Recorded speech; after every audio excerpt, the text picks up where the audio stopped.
안녕하십니까. 4급 배정한자 풀이 물론 준 4급을 포함하고 있죠. 여러분 20번째입니다. 중요한 건 여기까지 오시면서요.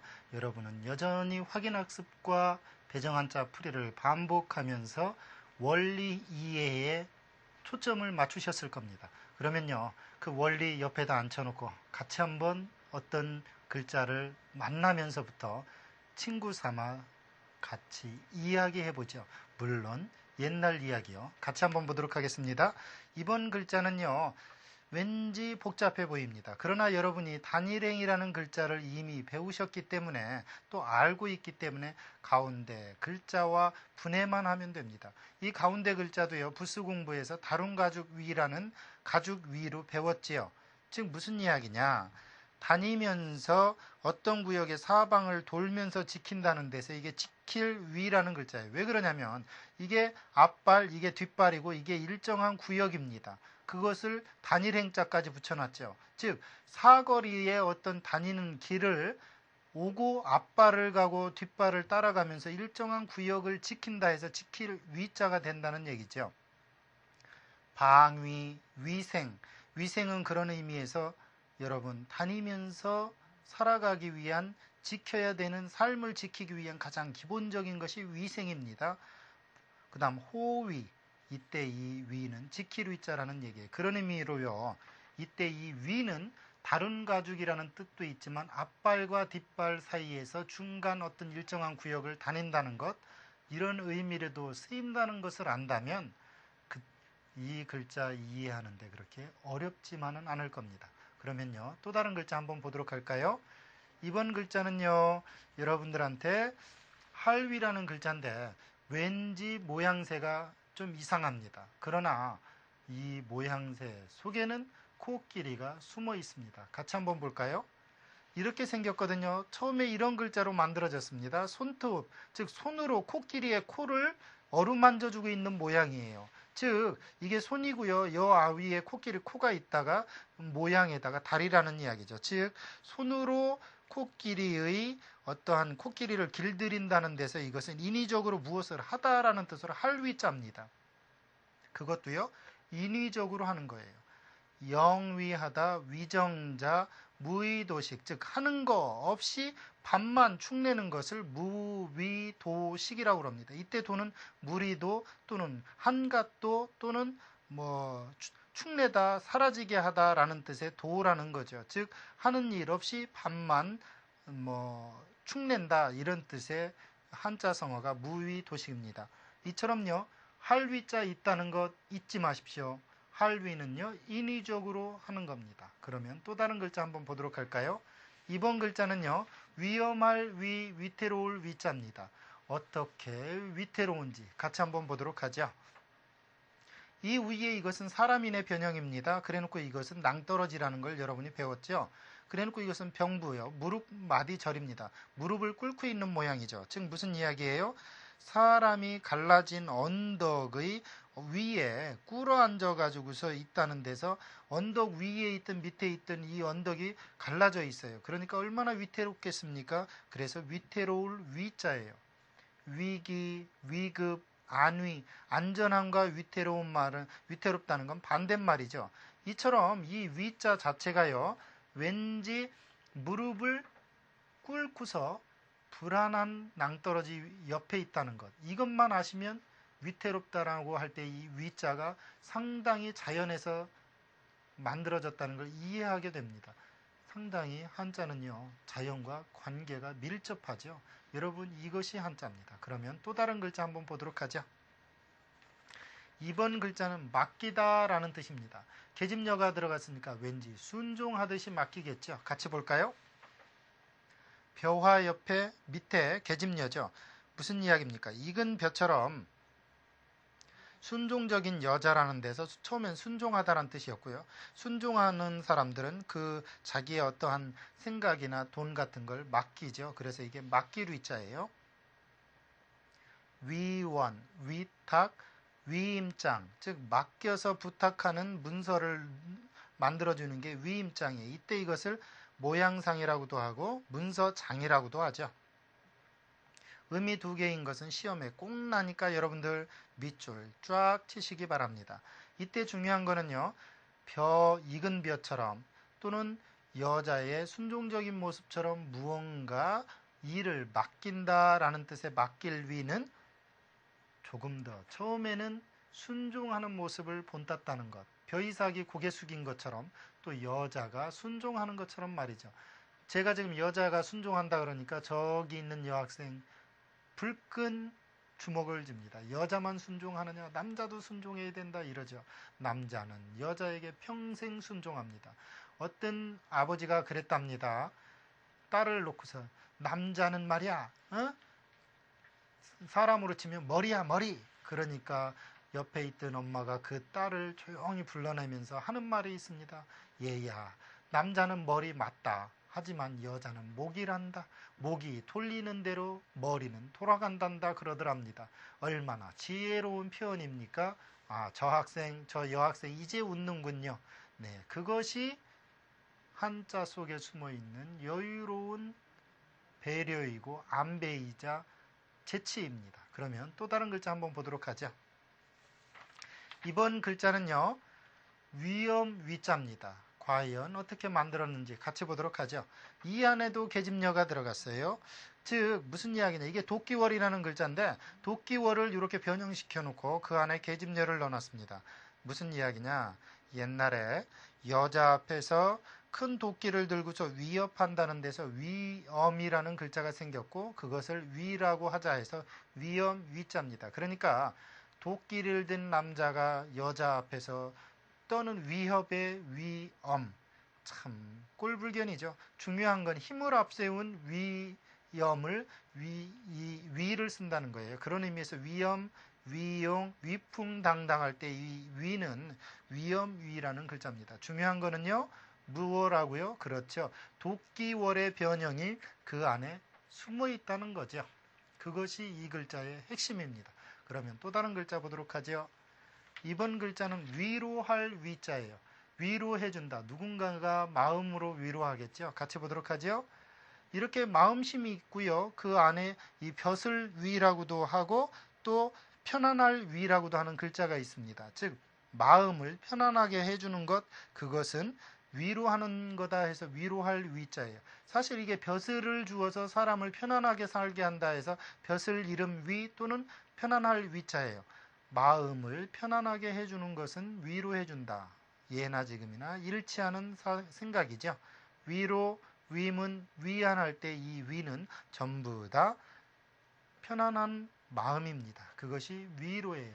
여러분 위로한다고 하면서 마음을 불쾌하게 했다면 위로한 것은 아니죠. 그러면 또 다른 글자 보도록 하죠. 이번 글자는 전유라는 글자입니다. 과연 어떻게 만들었는지요? 같이 보도록 하죠. 전유자를 보니까요. 손톱조, 아들자, 그 다음 왠지 이 세을이라는 글자가 합쳐졌습니다. 무슨 이야기입니까? 손으로 어린아이, 젖먹이 아이를 껴안고서 새처럼 품어서 젖을 먹인다 해서 이게 전유자예요. 그러니까 이게 사실 나중에 보면 알겠지만 뭐 뜨다라는 또 품다라는 뜻도 있어요. 중요한 건 뭐냐? 손으로 어린 젖먹이를 끌어안고서 새처럼 끌어안아 주고서 무언가 그 먹이는 건 젖이다 해서 전유라는 거죠. 유모, 우유, 수유. 이때 수는요. 줄수라는 것 기억하십시오. 줄수와 받을 수는요. 앞에 제방변이 있느냐 없느냐에 따라 다릅니다. 제방변이 있으면 줄수입니다.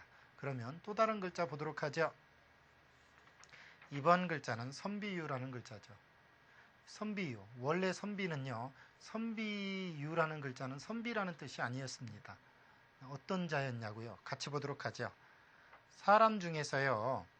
이게 구하다라는 구할 숫자입니다. 무슨 얘기냐면요. 사람 중에서 비가 내리도록 무언가를 구하는 사람으로서 기우제에 종사하는 무당 같은 사람이었어요. 그러다가 이 사람은 꼭 필요한 사람이다 해서 꼭 필요한 사람은 선비라고 하자 해서 선비유 또는 유학자 유로 바뀌었다는 얘기죠. 중요한 건 뭐냐? 비가 내리도록 비는 사람. 그것이 뭐냐? 꼭 구해야 되는 일이죠. 그래서 이게 구할 숫자예요. 그 수요가 있다 할 때 숫자죠. 그러다가 사람 중에서 그런 사람은 기우제를 담당하던 사람이었다는 얘기예요. 그러다가 이 사람은 꼭 필요하다 해서 선비다에서 선비유로 바뀌었죠. 유학, 유생, 유불선 할 때 전부 다 이 선비유를 씁니다. 그러니까요, 이 선비유라는 것은 엄격히 따지면 어떤 의미에서는 기우제를 지내는 그저 일종의 재정의 시대에서 한 무당이었을 수도 있습니다. 그러나 그 사람은 꼭 필요했다는 거죠. 그러면요, 또 어떤 글자가 있는지 한번 같이 보도록 하죠. 이번 글자는요, 놀유자입니다. 과연 놀다라는 뜻은 어떻게 만들었는지 같이 보도록 하죠. 놀유자는요, 이렇게 깃발과 아들자와 갈착이 있습니다. 무슨 얘기냐? 깃발을 들고 펄럭거리면서 아이들이 어울려 다닌다. 깃발을 들고, 예나 지금이나 깃발 들고 가는 건 노인 소풍만이 아닌 모양이죠. 금강산 유랑할 때 꼭 앞에 가는 사람 먼 깃발 들고 가요. 깃발 든 아이들이 놀러 간다 해서 놀유자란 얘기죠. 그런데 이때 이것은 말씀설 달랠새 할 때 달랠새입니다. 유새, 유람, 유흥 할 때 전부 다 놀유라는 것. 이 놀유는 깃발을 든 아이들이 나가서 논다는 거죠.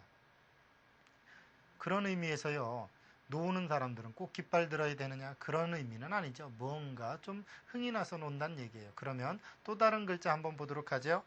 이번 글자는요, 남길 유자입니다. 과연 남기다라는 뜻은 어떻게 만들어졌는지 같이 한번 보도록 하죠.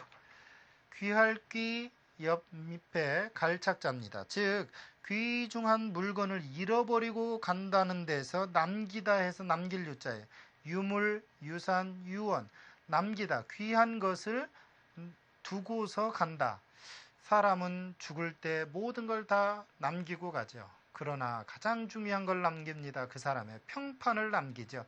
일종의 인사유명이라고 해서 명을 남긴다는 얘기예요. 중요한 건 뭐냐? 귀한 것을 잃어버리고 가는 겁니다. 그것이 유입니다. 그래서 유언이라는 것은 남기긴 남기는데 죽어가면서 남기는 말이라는 얘기죠. 이것이 유언이에요. 그러면요, 또 다른 글자 어떤 글자가 있는지 한번 같이 보도록 할까요? 이번 글자는 고기육자입니다. 사실 고기육자는요, 원래 고기 썰은 것에 심줄의 모양을 본땄기 때문에 특별히 설명할 필요가 없겠죠. 같이 보도록 하죠.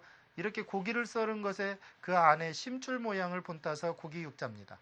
또는 그래서 고기라는 뜻 외에도 무슨 뜻이 있냐면 몸을 나타내기도 하죠. 육성, 몸에서 나는 소리죠. 육친, 육안 전부 다 몸이라는 뜻이 있습니다. 꼭 고기라는 뜻만 있는 건 아니죠. 물론 정육간 할 때 육은 고기육자입니다. 그러면 또 어떤 글자가 있는지 한번 같이 보도록 하죠. 이번 글자는 수물은자입니다. 수물은자는 참 복잡하게도 생겼어요. 원래 좌부변이 그 언덕이라는 글자인데 그 언덕 빼고도 수물은이라는 글자입니다. 같이 보도록 하죠. 이것이 좌부변 언덕부입니다. 그래놓고 이거 숨다라는 뜻입니다. 손톱이 있고 만드는 게 있고 손이 있고 다시 마음심이 있습니다. 중요한 건 이것만도 숨다라는 뜻이 있는데 무슨 얘기냐? 언덕에 숨는다는 데서 숨는다. 옛날 사람들은요, 은퇴를 하면 전부 한가로운 언덕, 즉 초야로 들어가서 삽니다. 그것도 손과 손으로 무언가 만들어가면서 마음 편안하게 숨어서 살죠. 그래서 수물은자입니다. 은거, 은퇴, 은밀 할 때 전부 다 은은 수물 은자입니다. 이처럼요, 수물 은자는 꼭 언덕에 가서 숨는 것만은 아니라는 것 기억하십시오. 물러나서 숨는 것이 은입니다. 그러면 글자 어떤 거 있는지 또 한번 보도록 하죠. 이번 글자는요, 은의 은자입니다. 은의 은. 마음에 어떠한 불쌍한 것을 인하여서 생기는 마음이 은혜죠. 같이 볼까요? 이날인 밑에 마음심, 즉 가엾음을 인하여서 생기는 마음이라는 데서 은혜다 또 사랑이다 해서 은혜 은자입니다. 은공, 은사, 은혜할 때 전부 다 이 은은 바로 은혜 은자가 되겠죠. 가엾음을 인하여서 생기는 마음, 이것이 은혜예요. 그러니까 여러분, 누군가에게 은혜를 베풀었다는 것은 가엾은 마음을 주었다는 겁니다. 측은하게 여겼다는 거예요. 이것이 은혜예요. 그러면 또 어떤 글자가 있는지 같이 보도록 하죠. 이번 글자는 그늘음자입니다. 그늘음 같이 보도록 하죠. 언덕에 무언가 지붕이 있고 그러니까 그곳이 그늘해질 수밖에 없어요. 언덕도 있고 지붕도 있으니 당연히 그늘이죠. 언덕에 가려서 햇볕이 들지 않는 곳이라는 데서 그늘이다 해서 그늘 음자죠. 음양, 음과 양은 반대말이죠. 그늘은 변양, 음지, 음모, 속으로 꾀하는 도모가 음모예요. 남몰래 하는 도모가 음모라는 거죠. 이처럼 음은 그늘진 겁니다. 그러면 이번 시간에 마지막 글자 어떤 글자가 있는지 같이 보도록 하죠. 네, 이번 글자는요, 응할응자네요. 같이 보도록 하죠. 응할응자는요, 매응자를 이 밑에 세조가 붙어서 마음심 빼고 이 밑에 세조가 붙어서 매응자가 있다가 그 밑에 마음심입니다. 즉 매응자에 세조를 빼고 매가 주인의 마음에 응해가지고서 주인의 마음을 알아가지고서 꿩이나 까투리 같은 것을 잡아온다는 데서 응할응이라는 거예요. 응대, 응시, 응답. 그러니까 이 응은 그런 의미로 무언가 주인이나 높은 사람의 마음을 이해하고 아는 거죠. 그러니까 부모님이 너 뭐 해와라 그러면 아이가 그랬다는 건 꼭 응해야 되는 겁니다. 마치 매가 주인의 마음에 맞게 새를 잡아오는 것처럼요. 그런 의미에서 이해하십시오. 오늘 강의는 여기까지입니다. 감사합니다.